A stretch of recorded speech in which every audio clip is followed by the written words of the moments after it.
ধরনের চিন্তায় বেকুল হয়ে যায়, অথচ আপনার আমার সবচাইতে বড় মালিক, সবচাইতে বড় মাশরাফ আল্লাহ আমার আপনার কাছে কি মেসেজটা পাঠাইলো, কোরআনের মধ্যে আল্লাহ পাক কি বলতে চাইলো, আমি আপনি সেটাই বুঝবার চেষ্টা করলাম না। আমার আপনার চাইতে বড় বোকা পৃথিবীটা তো আছে।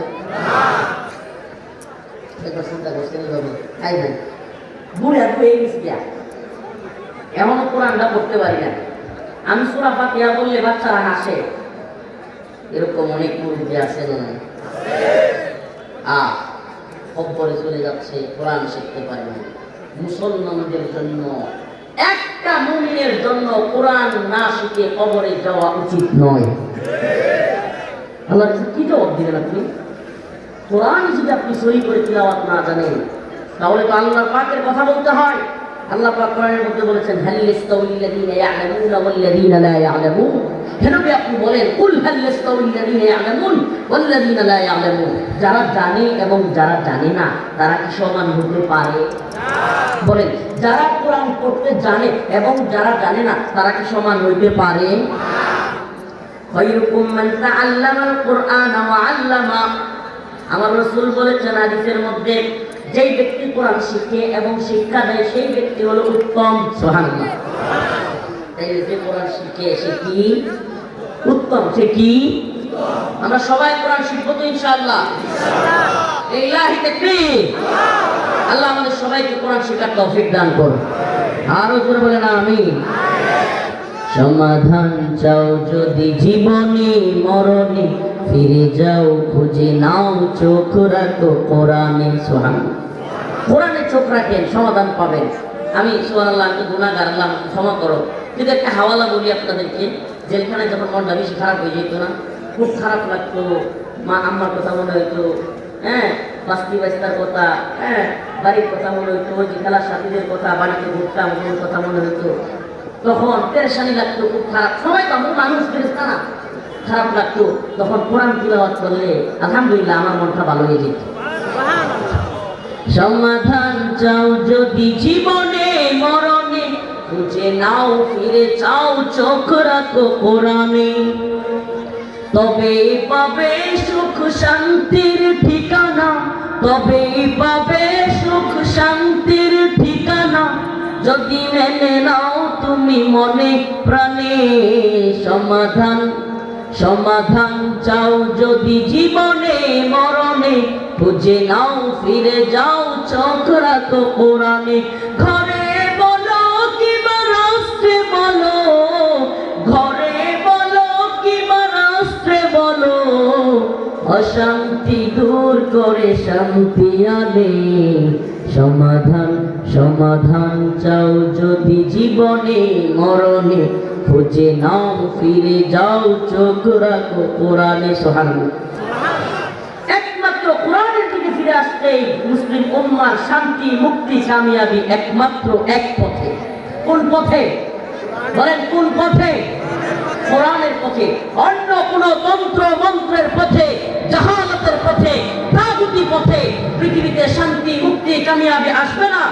চ্যালেঞ্জ করে বলতে পারি, লিখে রাখেন, একমাত্র আল্লাহর দ্বীন, আল্লাহর জমিনে যদি বাস্তবায়ন হয়, কোরআন সুন্নাহ অনুযায়ী ইসলামী শরিয়া যদি বাস্তবায়ন হয়, তাহলে একমাত্র পৃথিবীতে শান্তি, মুক্তি, কামিয়াবি আসবে। আল্লাহ আমাদের সবাইকে বোঝার তৌফিক দান করুন।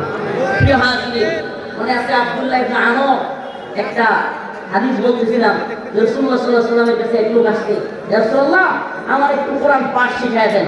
আল্লাহ রাসূল বলেন, আলিফ লাম রা, এই আয়াত থেকে এই সূরাগুলো থেকে শুরু করো। বললেন, ইয়া রাসূলুল্লাহ আমার তো খুব বাড়ি হয়ে গেছে, কেমনে? আল্লাহ রাসূল বললেন, তাই ইসাববিহু লিল্লাহ, ইসাববিহু, এই আয়াতগুলো দিয়া, ইসাববিহু শব্দ দিয়া যে সূরাগুলো, ওই সূরাগুলো থেকে পড়া শুরু করো। আবার সাহাবী বললেন, ইয়া রাসূলুল্লাহ কেমনে? আমার তো জিহ্বা বাড়ি হয়ে গেছে, খুব বাড়ি হয়ে গেছে, আমাকে একটু ছোট্ট সূরাগুলো দেখায়া দেন। আল্লাহ রাসূল সাল্লাল্লাহু আলাইহি সাল্লাম বললেন, ইযা যুলজিলাতিল আরদু জিলজালাহা ওয়া আখরাজাতিল আরদু আথকালাহা। আল্লাহ রাসূল বললেন, তাইলে ইযা যুলজিলাতিল আরদু জিলজালাহা, সূরাতুল জিলজাল থেকে তিলাওয়াত শুরু করো। সুবহানাল্লাহ। তখন ওই সাহাবী বলল, ইয়া রাসূলুল্লাহ, আমি এই সূরা মৃত্যুর আগ পর্যন্ত তিলাওয়াত করব। সুবহানাল্লাহ। যখন সেই সাহাবী চলে গেলেন, আল্লাহ রাসূল বললেন, হে আমার সাহাবারা, যদি সে সত্যি মৃত্যুর আগ পর্যন্ত এই সূরাতুল জিলজাল তিলাওয়াত করে, বিশ্বাস করো এই লোক সফল হয়ে গেছে। সুবহানাল্লাহ বললেন। সূরাতুল জিলজাল যে ব্যক্তি তিলাওয়াত করবে সেই ব্যক্তি সফল। আসলে সূরাতুল জিলজালের মধ্যে আল্লাহ পাক কিয়ামতের আলোচনা করেছেন। কিসের আলোচনা? কিসের আলোচনা? কিয়ামতের আলোচনা। সংক্ষিপ্ত সময়, সংক্ষিপ্ত, আরো দূরে যেতে হবে। আপনাদের এখানে এসেছি এলাকায়, দুই জায়গায় প্রোগ্রাম নিয়েছি, একটা এখানে একটা চাটমোহর। দীর্ঘ পথ বাড়িতে আসি তো, শুধু এক জায়গার জন্য আসলে আরেকটা এলাকার হক নষ্ট হয়। 81 বছর, 2 বছর, 5 বছর, 7 বছরে, এই জন্য দুইটা প্রোগ্রাম দিয়েছি, ওখানে চলে যাবো। অল্প সময়ের মধ্যে আমি এই সূরার আলোচনাটা আপনাদের দিকে নিয়ে যাবো ইনশাআল্লাহ। আল্লাহ রাব্বুল আলামিন বলেন, ইযা জুলজিলাতিল আরদু জিলজালাহা, যখন পৃথিবীতে একটা কম্পন তৈরি হবে। কি তৈরি হবে? একটা কম্পন, ভয়াবহ কম্পন। এই যে কয়েকদিন আগে একটা কম্পন হয়েছিল, মনে আছে? 8 জন মারা গেছিল, সিন্ধিতে উৎপত্তি হয়েছিল, কি ভয়ঙ্কর অবস্থা, মনে আছে? আচ্ছা, এই কম্পন যদি আরো তীব্র মাত্রা ধারণ করে, গাছপালা লড়তে থাকে, ভবন লড়তে থাকে, সব যদি গুঁড়া হইয়া পুইয়া আমাদের মাথার উপরে পড়ে, কি ভয়ঙ্কর হবে সেই পরিস্থিতি। ইযা জুলজিলাতিল আরদু জিলজালাহা ওয়া আখরাজাতিল আরদু আসকালাহা। আল্লাহ রাব্বুল আলামিন বলেন, ওই কম্পনের পরে জমিন থেকে সমস্ত কিছু বের হয়ে যাবে। স্বর্ণ গহনা বের হয়ে যাবে, রূপার গহনা বের হয়ে যাবে, যত টাকা পয়সা ধন সম্পদ সব কিছু বের হয়ে উড়তে থাকবে আসমানের মধ্যে, এভাবে খোলা আকাশের মধ্যে উড়তে থাকবে। খুনি খুনি বলবে, খুনি উসমান হাদি ভাই, তার খুনি ফয়সাল, দাউদ ফয়সাল বলবে, এই ভাই, এ আওয়ামী লীগ আর ভারতের টাকার কারণে উসমান হাদিরে মারছিলাম, অথচ আজকে ধন সম্পদ সব উঠতেছে। সুবহানাল্লাহ। খুনিরা হা করে তাকায় দেখবে, ওয়াখরাজাতিল আরদু আসকালাহা ওয়া ক্বালাল ইনসান মা লাহা। মানুষ যত তাকায় তাকায় বলবে, আই ভাই, এই ধন সম্পদগুলো কি হয়ে গেল, এই টাকা পয়সাগুলো কি হয়ে গেল। চোর বলবে, আই ভাই, এই টাকা চুরি করবার জন্য আমার হাত টাকা ছিল, এই টাকা চুরি করবার জন্য আমার শাস্তি দেওয়া হয়েছিল, আর আজকে এই টাকা ধন সম্পদ সোনা গহনা সব উঠতেছে। চোর হতাশ হয়ে যাবে। যেই ব্যক্তি আত্মীয়তার সম্পর্ক ছিন্ন করেছে, টাকা পয়সার জন্য, ধন সম্পদের জন্য বোনের অধিকার দেয় নাই, ফুফুদের অধিকার দেয় নাই, সেই লোকগুলো আফসোস করতে থাকবে, আয় হায় কি হয়ে গেল, আমরা কেন এগুলো করেছিলাম। হতাশ হয়ে যাবে। সম্পদ তুলা আছে না, তুলা তুলা, এই তুলা যেভাবে উঠতে থাকে, স্বর্ণ রূপা টাকা পয়সা সব কিছু উঠতে থাকবে, মানুষ যত তাকায় থাকবে। ওয়াখরাজাতিল আরদু আসকালাহা ওয়া ক্বালাল ইনসান মা লাহা। মানুষ যত তাকায় তাকায় বলবে, আয় ভাই, এগুলা কি হয়ে গেল।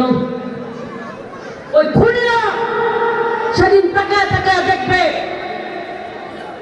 আর বলবে, আয় হায়, কেন খুন করলাম, কেন খুন করলাম, হতাশ হয়ে যাবে। আজকে বাংলার জমিনে অপ্রেম খুন কারামি বেড়ে গেছে। আমাদের ভাই সারা বাংলাদেশের পরিচিত মুখ, যুবক হিন্দুত্ববাদী ভারতের বিরুদ্ধে বলিষ্ঠ কণ্ঠস্বর, উসমান হাদি ভাইকে এভাবে খুন করা হলো, অথচ 1-1.5 মাস চলে যাচ্ছে, এখনো পর্যন্ত কোনো বিচার আমরা পাচ্ছি না। শরীফ উসমান হাদি ভাই কবরে চলে গিয়েছে, কিন্তু তার খুনি এখনো বাহিরে রয়ে গেছে। এই সরকার যে ছাত্রদের রক্তের বিনিময়ে এই উপদেষ্টা সরকার প্রতিষ্ঠিত হয়েছিল, আজকে সেই উপদেষ্টাদের সরকার একটা ব্যর্থ সরকারে পরিণত হয়েছে। এরা এতটাই ব্যর্থ যে আমার ভাই শরীফ উসমান হাদি এই জাতির সামনে শুধু এতটুকু বলেছিল যে, হে প্রিয় জাতি, আমাকে হয়তো শহীদ করা হবে, হত্যা করা হবে, একটা ইনসাফের রাষ্ট্র, কল্যাণের রাষ্ট্র প্রতিষ্ঠার জন্য, একটা ইসলামের রাষ্ট্র, ইনসাফের রাষ্ট্র প্রতিষ্ঠা করবার জন্য আমি হয়তো জীবন দিয়ে দিব, কিন্তু আপনাদের কাছে আমার বিনীত অনুরোধ, আমাকে যদি শহীদ করা হয়, আমাকে যদি মেরেও ফেলা হয়, আমার বিচার কিন্তু যেন বাংলার জমিনে হয়। হে মুসলিম উম্মাহ, হে প্রিয় পাটনাবাসী, এবং ইউটিউব এবং ফেসবুকের মাধ্যমে গোটা জাতিকে বলতে চাই, আমার এই আলোচনা যদি আপনাদের কানে পৌঁছায়, সবাইকে বলি, আমাদের ভাই শরীফ উসমান হাদি কি খুব বেশি চেয়েছিল? বলেন, এটা তার খুব বেশি চাওয়া? অথচ এখনো পর্যন্ত এই খুনি ফয়সাল ভিডিও বক্তব্য প্রচার করে, কল্পনা করেন একবার আমার আপনার আপন ভাইকে যদি ভাবে হত্যা করা হইতো, আর খুনি সে যদি ভিডিও বক্তব্য দিত, আমার আপনার পরিচয় কি পরিমাণ আঘাত হইত, কি পরিমাণ রক্তক্ষরণ আমাদের মধ্যে হইতো। আজকে শরীফ ওসমান হাদী ভাই হত্যার পরে, শহীদ হওয়ার পরে একবারও তার স্ত্রী এত পর্দাশীল, সুবহানাল্লাহ, একজন জেনারেল মানুষ অথচ তার স্ত্রী এতটাই পর্দাশীল, কখনো কিছু বলে নাই। কিন্তু আজকে মিডিয়ার মাধ্যমে নিউজ দেখলাম শরীফ ওসমান হাদীর স্ত্রী তিনি বলতেছেন আমার স্বামীর বিচার কি আমরা পাবো না। তিনিও বলতে বাধ্য হচ্ছেন। আমার স্পষ্ট কথা, এই উপদেষ্টাদেরকে বলি, অথর্বের দল, এই উপদেষ্টারা যারা ছাত্রদের রক্তের বিনিময়ে উপদেষ্টা হয়েছে, টাকা পয়সা কামাচ্ছ, এসি রুমে ঘুমাচ্ছ, তোমাদেরকে সাবধান করে দেই, যদি বাংলা জমিনে শরীফ ওসমান হাদী ভাইয়ের হত্যার বিচার না হয়, আমার ভাইয়ের খুনিদেরকে ধরা না হয়, একটা উপদেষ্টাকে পালায়া যাইতে দেওয়া হবে না। রাজি আছেন?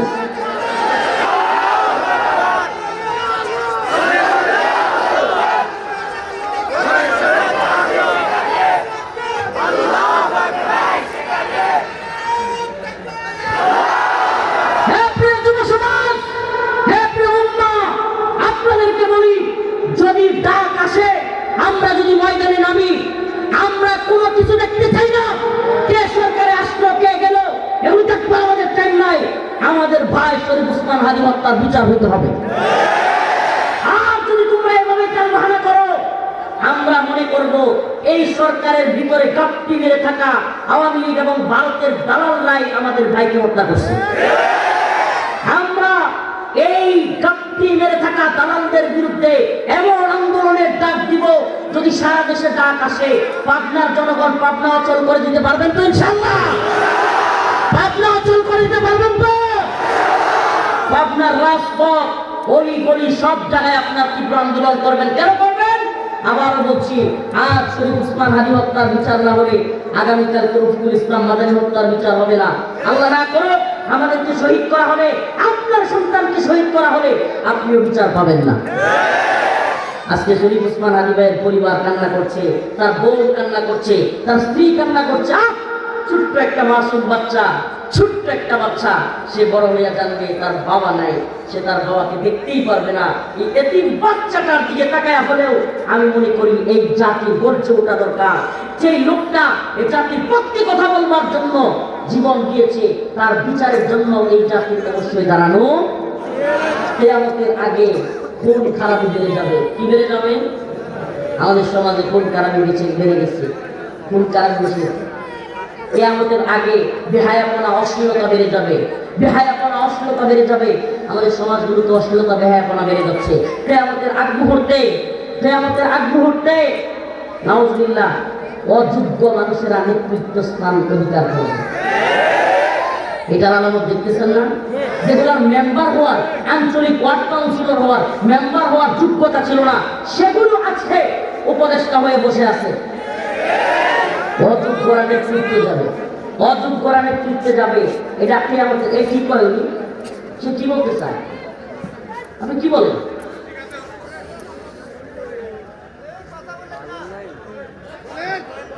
বলতে চাই কি বলে?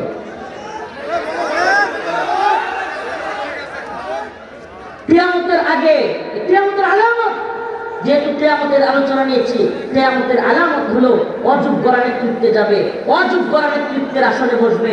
এবং কিয়ামতের আরো কিছু আলামত হলো খুন খারাপি বেড়ে যাবে। কিয়ামতের আলামত বেহায়াপনা, অশ্লীলতা বেড়ে যাবে। আমরা তো শুধু আলামতুল দাজ্জালের কথা শুনি, আমরা তো শুধু আলামত দাব্বাতুল আরদের কথা শুনি, আমরা তো শুধুমাত্র দাজ্জাল আবির্ভাব হবে, ইমাম মাহদী আলাইহিস সালাম আসবে, ঈসা আলাইহিস সালাম আসবে। অবশ্যই এগুলো কিয়ামতের বড় আলামত, কিন্তু কিয়ামতের ছোট আলামতগুলো হলো, কিয়ামতের ছোট ছোট অনেক আলামতগুলোর মধ্যে এগুলো অন্যতম। অতএব আমাদেরকে এই অশ্লীলতা থেকে দূরে থাকতে হবে, বেহায়াপনা থেকে দূরে থাকতে হবে। খুন খারাপি, নাউজুবিল্লাহ, এক মুসলমান অপর মুসলমানের জন্য জান, মাল, ইজ্জত, সম্মান, রক্ত এগুলো হারাম। এগুলা কি? হারাম। সাবধান, কোন অন্য মুমিন ভাইয়ের রক্ত জড়ানো যাবে না। এই দলীয় ভিন্নতার কারণে, মতবিরোধের কারণে কাউকে আঘাত করা যাবে না। যাবে? কাউকে আঘাত করা যাবে না, কারোর উপর জুলুম করা যাবে না, কারোর উপর নির্যাতন করা যাবে না। এই প্রত্যেকটা বিষয় কিয়ামতের আলামত। হুজুর, আল্লাহ রাসূল যেহেতু বলছে কিয়ামতের আলামত এগুলো, তাহলে এগুলো তো হবেই, এগুলো হবে। তাহলে আমরা কি করব? আরে ভাই, আল্লাহ রাসূল সাল্লাল্লাহু আলাইহি সাল্লাম আমাদেরকে জানিয়েছেন এই জন্য যে আমরা যেন এই আলামতগুলোর ভিতরে না পড়ে যাই। আমরা যেন কি হই, এই আলামতগুলো ঘটবে কিন্তু আমরা কোনোভাবেই এই আলামতগুলোর ভিতরে ঢুকবো না, বরং আমরা কি করব? কিয়ামতের আগ পর্যন্ত কিয়ামত, যার যার মৃত্যু তার জন্য কিয়ামত। আর যদি কিয়ামত আসেও দাজ্জালের ফিতনা থেকে আমরা আল্লাহর কাছে পানাহ চাইবো, আমরা জিনা ব্যভিচারের ফিতনা থেকে আল্লাহর কাছে পানাহ চাইবো, আমরা নামাজ পড়বো, আমরা রোজা রাখবো, আমরা মা বাবার খেদমত করবো, আমরা কোন ধরনের মুরব্বীদের লাঞ্ছিত করবো না, অপমানিত করবো না, আমরা কোনো মুসলমান ভাইয়ের মাথায় আঘাত করবো না, জুলুম করবো না, খুন খারাপিতে অংশগ্রহণ করবো। আল্লাহ পাক আমাদের সবাইকে বুঝার এবং আমল করার তৌফিক দান করুক। সকলে বলেন আমিন। ওয়া আখিরু দাওয়ানা আলহামদুলিল্লাহি রাব্বিল আলামিন। আসসালামু আলাইকুম ওয়া রাহমাতুল্লাহি ওয়া বারাকাতুহু। সকলের কাছে খাস করে দোয়া চাই, হযরত একটু যদি বলে দিতেন। এক ভাই নাজমুল হক শারুকিয়া ৫,০০০ টাকা, আল্লাহ তার দানকে কবুল আর মঞ্জুর করুক। সকলে বলেন আমিন। আল্লাহ তুমি তার দানকে উসিলা করিয়া তার পিছনের সমস্ত